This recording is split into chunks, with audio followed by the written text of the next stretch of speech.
네, 오늘은 하나님의 아들 예수라는 제목으로 여러분과 함께 은혜를 나누려고 합니다. 오늘은 성탄절인데요. 제가 설교를 시작하기 전에 하나님께 좀 우리 박수를 한번 했으면 좋겠어요. 우리 아기 예수로 오신 주님을 찬양하면서 박수 한번 하겠습니다. 하나님께 영광 드리겠습니다. 지극히 높은 곳에서는 하나님께 영광이요, 땅에서는 하나님이 기뻐하신 사람들 중에 평화라다. 이 말씀이 여러분의 삶에 복음이 되기를 주님의 이름으로 축원드립니다. 예수님의 탄생 우리 모두에게 기쁜 소식인 이유는 예수를 믿기만 하면 누구든지 죄에서 구원받고 영생을 얻기 때문입니다. 그래서 예수를 믿는다는 것은 바로 이 사실, 우리가 죄에서 구원받았다는 이 사실을 믿는 겁니다. 이 죄사함의 은혜를 믿을 때 우리 안에 힘이 생깁니다. 세상을 이기는 힘, 또 세상을 승리하는 힘이 우리 마음 가운데 생기는 것입니다. 여러분, 우리가 하나님을 믿고 또 하나님의 아들이신 예수님을 믿잖아요. 예수님은 하나님의 아들이다 이렇게 부르는데 하나님의 아들이라는 말이 어디서 처음 나왔을까요? 하나님의 아들. 창세기 6장에 보면은요, 사람이 땅 위에 번성하기 시작할 때 그들에게서 딸들이 나니 하나님의 아들들이 사람의 딸들의 아름다움을 보고 자기들이 좋아하는 모든 여자를 아내로 삼는지라, 이렇게 나와 있습니다. 이때 하나님의 아들들이라는 말이 나와요. 그러자 하나님이 나의 영이 영원히 사람과 함께 하지 아니하리니 이는 그들이 육신이 됨이니라, 이렇게 말씀하셔요. 그들이 육신이 됐다, 이 말은 무슨 말입니까?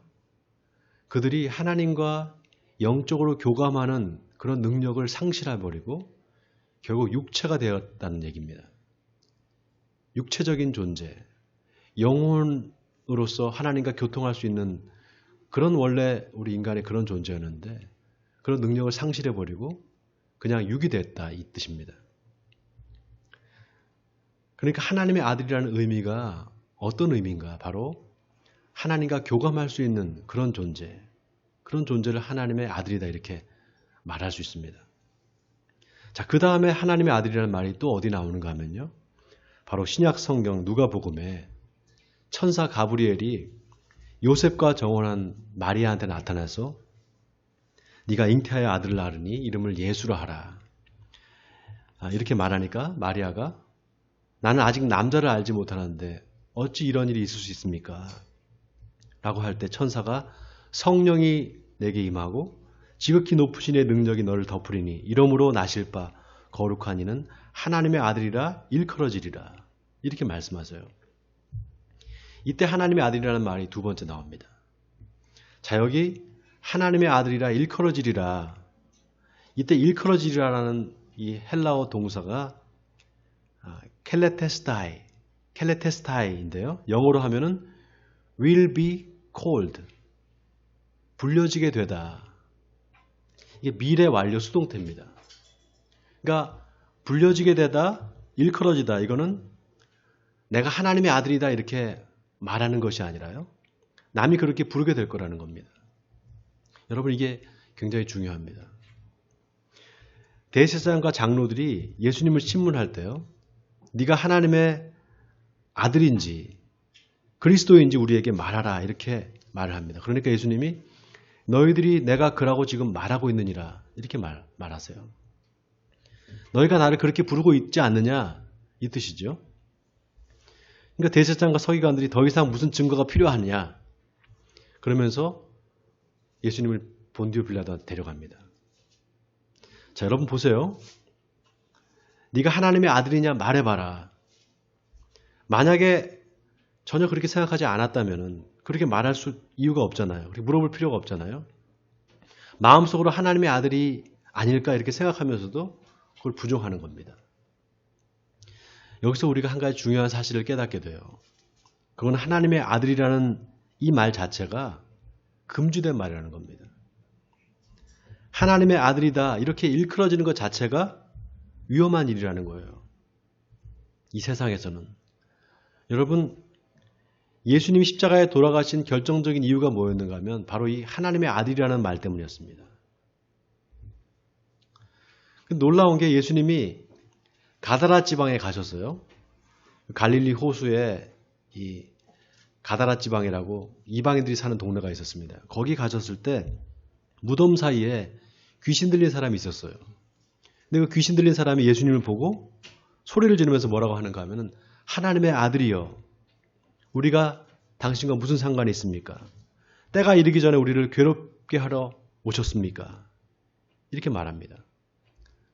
다른 사람들은 예수님이 누군지 모르는데 귀신은 하나님의 아들을 알아보는 겁니다.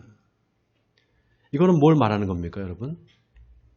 하나님의 아들이라는 말 자체가요, 영적인 분별력이 없으면 할 수 없는 말이라는 겁니다. 자, 정리를 하면 첫째, 하나님의 아들이라는 말 자체가 내가 그렇게 말하는 것이 아니라 남이 그렇게 부르는 것이다 라는 거고, 두 번째는 그렇게 하나님의 아들이라고 불려질 때 위험이 따른다는 겁니다. 세 번째는 영적인 분별력이 없는 사람은 하나님의 아들을 알아보지 못한다는 겁니다.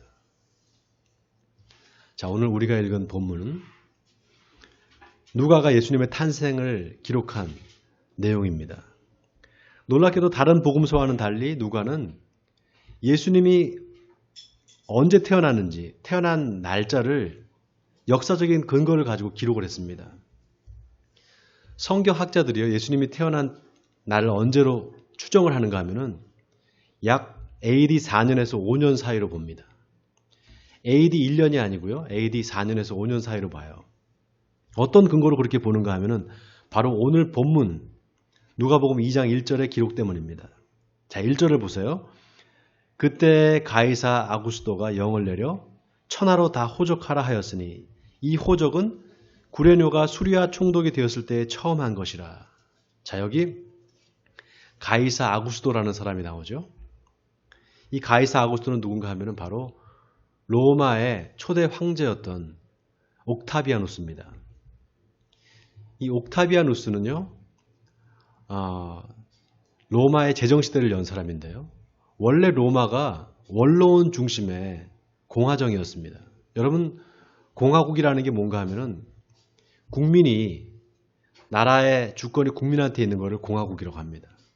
원로를 중심으로 해서, 원로원들을 중심으로 해서 공화정 제도를 채택하고 있었습니다, 원래. 근데 이 옥타비아누스가 자기가 황제가 돼버립니다. 그리고 이제 로마 제국이 되는 거예요. 제정시대를 열게 됩니다.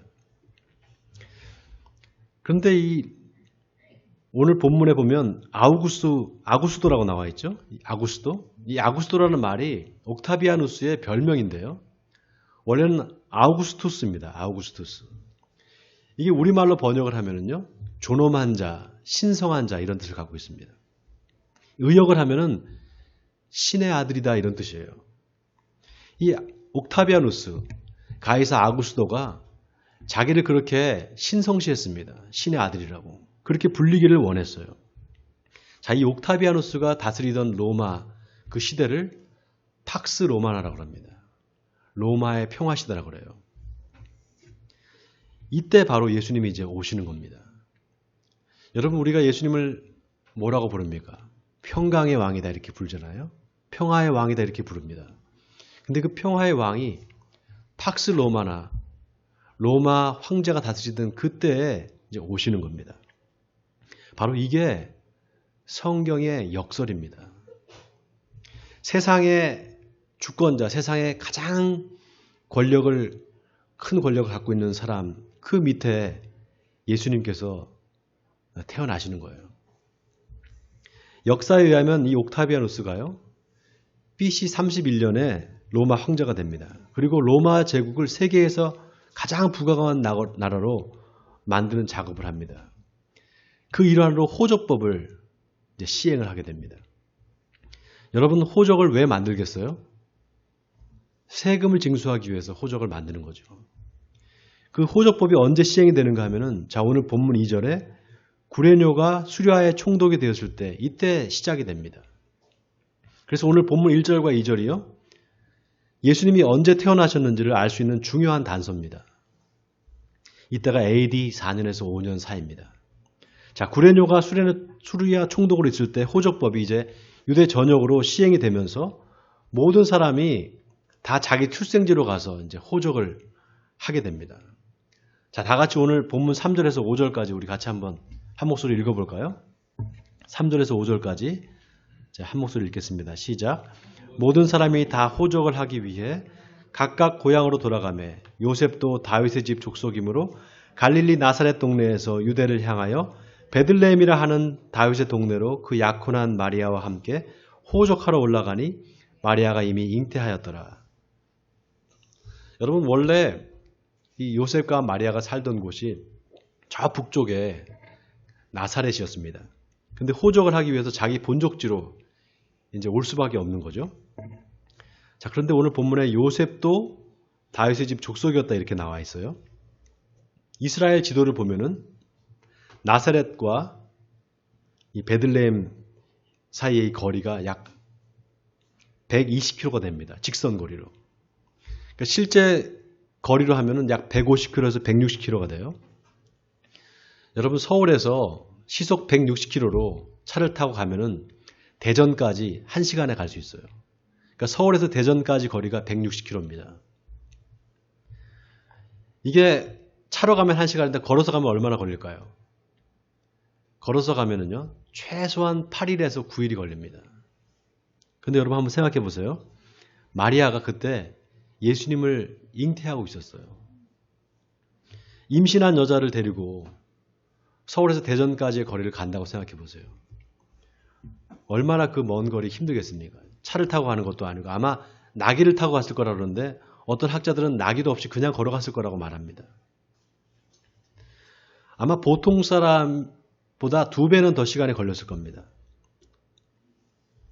그런데 여러분 놀라운 게요.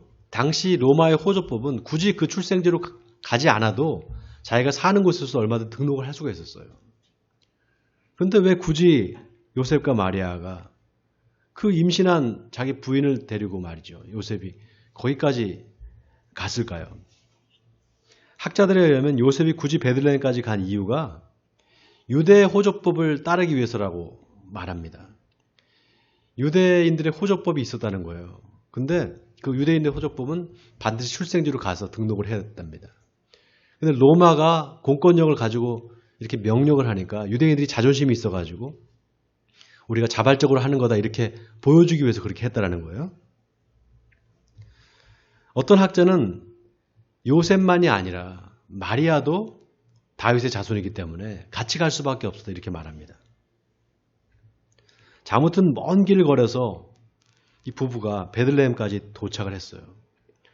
그런데 여관에 있을 자리가 없는 겁니다. 여관이 다 차가지고 그 설상가상으로 그때 막 아기가 이제 출산하려고 하는 거예요. 결국 그래서 가축들이 있는 마곡간에 가서 거기서 아기를 낳았습니다. 자, 오늘 본문 7절에 첫 아들을 낳아서 강보로 싸서 구유에 누였으니 이는 여관에 있을 곳이 없음이로라 이렇게 나와 있습니다. 저는 성경을 보면서 야, 이 참 요셉이라는 사람이 정말 깝깝한 사람이구나. 한번 생각해 보세요. 여관이 없으면 좀 어디 그냥 아무 집이나 문을 두드려서 지금 내 아내가 이렇게 출산을 하려고 하는데 좀 도와주세요 이렇게 할 수 있잖아요. 더 놀라운 게요. 성경에 산파가 왔다는 이야기가 없습니다. 산파가 와서 예수님을 받았다는 이야기가 없어요. 요셉이 그냥 아이를 받은 거예요. 의사도 아니면서. 애나 산모가 다 위험해질 수 있잖아요. 또 애를 낳아서 이 구유에다 눕힌다는 게 이게 말이 됩니까? 여러분, 구유가 뭡니까? 구유. 소나 말이 먹는 여물통입니다. 여러분, 시골에 가서 그 소나 말이 먹는 여물통 보셨어요? 깨끗하던가요, 거기가? 거기에 예수님을 누였다는 거예요.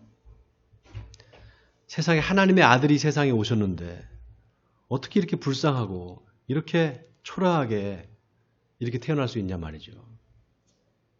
마국간에서 그것도. 그리고 태어난 그 아이를 말구유에다가. 여러분, 많은 사람들이 다윗의 자손으로 오실 메시아를 기대했습니다. 그들은 다윗이 유대한 왕이었기 때문에 다윗의 자손 메시아도 왕으로 올 거라고 기대를 했어요. 근데 예수님은 가난한 목수의 가정에 첫 아들로 태어났습니다. 여러분, 마리아가 예수님만 낳은 게 아니었어요.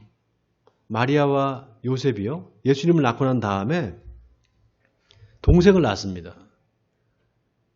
남동생, 여동생 여러 자녀를 낳았어요. 성경에 구체적으로 나와 있지 않지만 예수님의 여동생도 있었다고 합니다. 그러니까 어린 동생들을 돌봐야 되잖아요. 큰아들이니까. 그러니까 식구들을 위해서 아버지 목수 일을 아마 도왔을 겁니다. 그렇게 하나님의 아들이신 예수님은 완전히 우리 삶의 현장 안으로 깊이 들어왔습니다. 만약에 예수님이 왕궁에서 태어나셨다면 어땠을까요? 또 대제사장의 가정에 태어났으면 어땠을까요? 아마 인생의 밑바닥 삶을 경험하지 못했을 겁니다.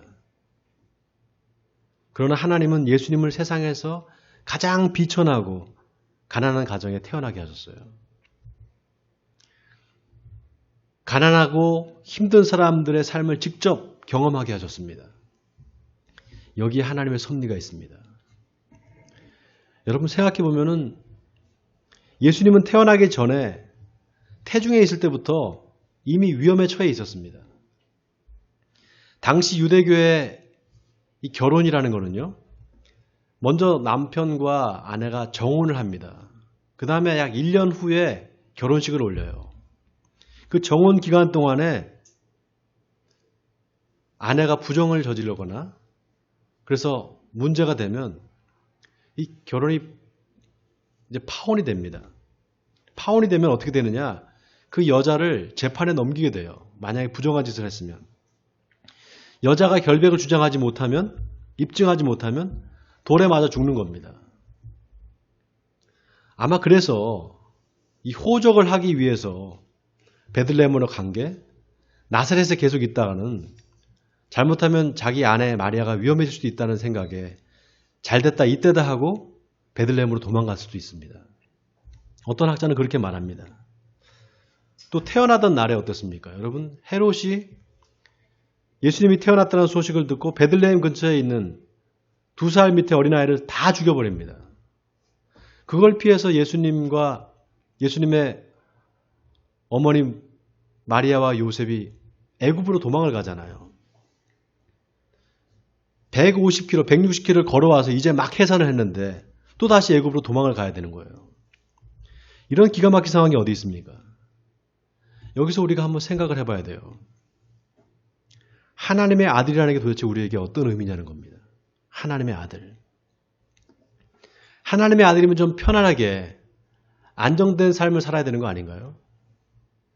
하나님의 아들인데요. 그런데 예수님의 삶을 보면은 도대체가 정처가 없어요. 어릴 때 낯선 애굽 땅에서 예수님이 자라잖아요. 그리고 나사렛에 다시 돌아와서는 어린 시절 목수의 일을 하면서 아버지를 도왔습니다. 그리고 가버나움으로 이사를 오셨어요. 그리고 가버나움에서 갈릴리 가나로, 갈릴리 가나에서 사마리아로, 유대로, 결국 예루살렘에서 십자가에 못 박혀 돌아가십니다. 나사렛에서부터 예루살렘까지 계속해서 예수님은 정처가 없었습니다.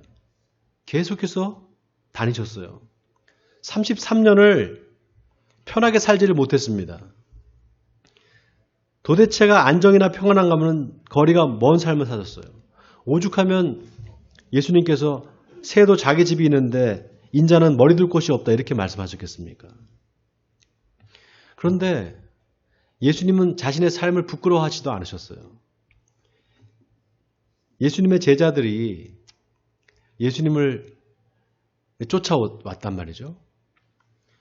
그러면서 예수님의 제자들이 라삐 어디 사십니까? 이렇게 물어봅니다. 그러니까 예수님이 와 보라 이렇게 말씀하셨어요. 와 보라. 내가 어떻게 사는지 와 보라는 겁니다. 여러분, 예수님이 사시는 곳이 어땠을까요? 그 갈릴리 가버나움에 그 예수님이 사시던 거처하는 곳이 어땠을까요? 아파트 한 3, 40평쯤 되는 그런 곳에 사셨을까요? 아마 지금으로 말하면 원룸에 사셨을 거예요.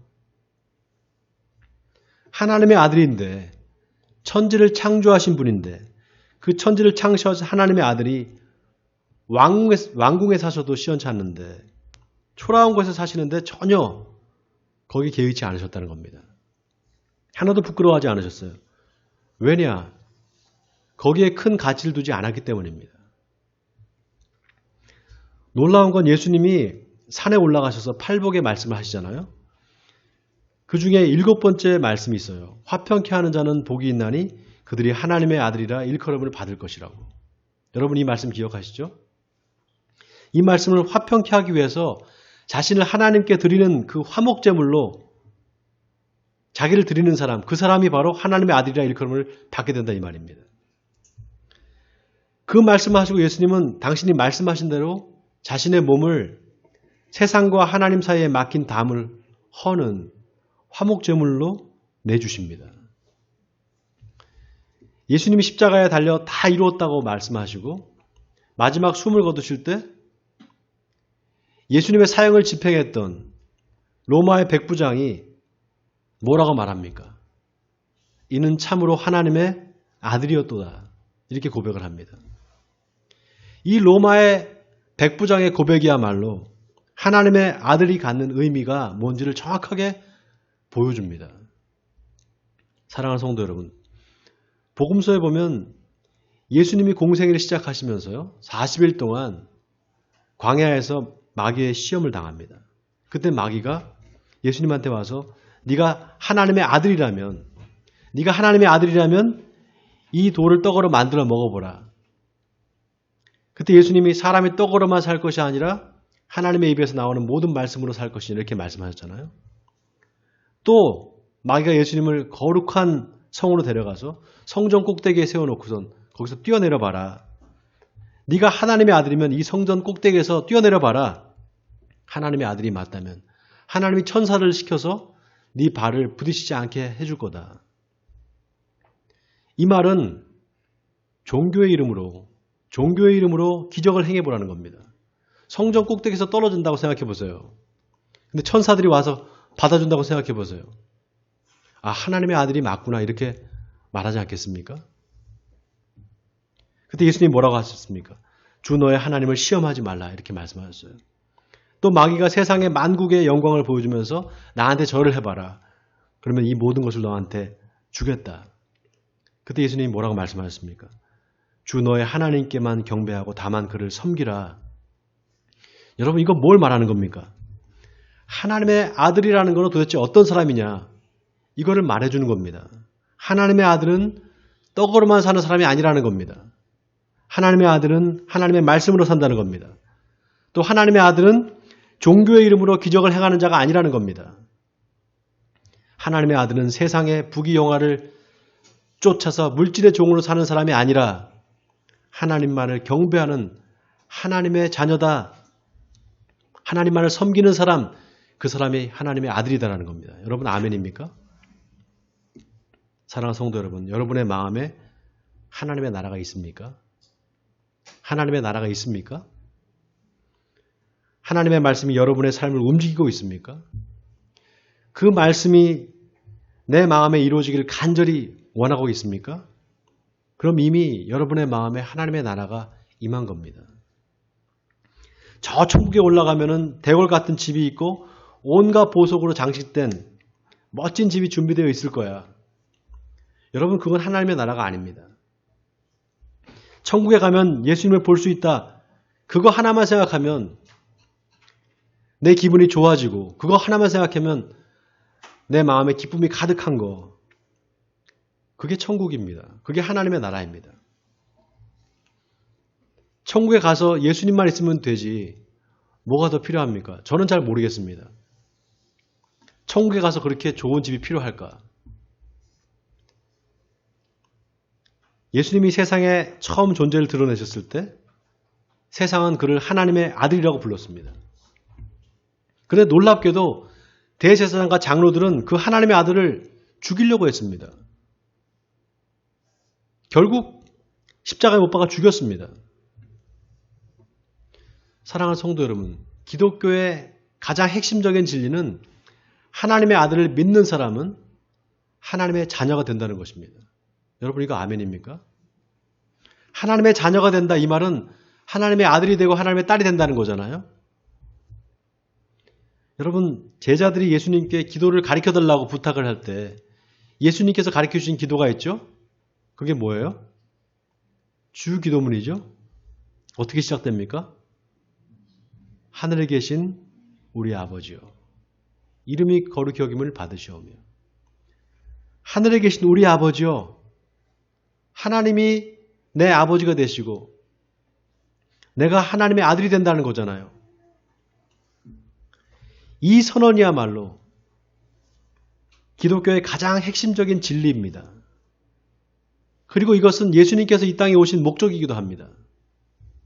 바로 영접하는 자, 곧 그 이름을 믿는 자들에게는 하나님의 자녀가 되는 권세를 주셨으니 이는 혈통으로나 육종으로나 사람의 뜻으로 나지 아니하고 오직 하나님께로부터 난 자들이니라. 바로 예수의 이름을 믿는 저와 여러분에게 하나님이 하나님의 자녀된 권세를 주신다는 약속입니다. 예수를 믿는데 왜 세상에서 복을 받지 못할까? 왜 나는 이렇게 정처가 없을까? 하나님의 아들이고 딸이면 좀 잘 먹고 잘 살아야 되는 거 아닌가? 왜 힘들고 어려운 일만 계속될까? 여러분, 성경에 나오는 모든 하나님의 아들과 딸로 부름받은 사람들, 그렇게 불려진 사람들의 삶을 보면 결코 안정적이고 평안한 삶이 아니었습니다. 이 사실을 기억하시기 바랍니다. 그리고 그렇게 정처가 없고 고난의 삶이 계속된다고 할지라도 하나님의 자녀는 끝까지 하나님을 믿는 신앙을 저버리지 않습니다. 이 말은 다시 말하면 하나님의 아들과 하나님의 딸은 하나님께서 절대로 그냥 내버려 두지 않는다는 겁니다. 반드시 그 삶을 인도하신다는 사실입니다. 바로 그렇기 때문에 내가 하나님의 아들이고 딸이라는 이 역설을 깨닫게 되기를 바랍니다. 그래서 하나님의 아들로 이 세상을 살아가실 때 하나님이 여러분과 함께 동행하시는 축복을 누리시는 저와 여러분이 되시기를 주님의 이름으로 간절히 축원드립니다.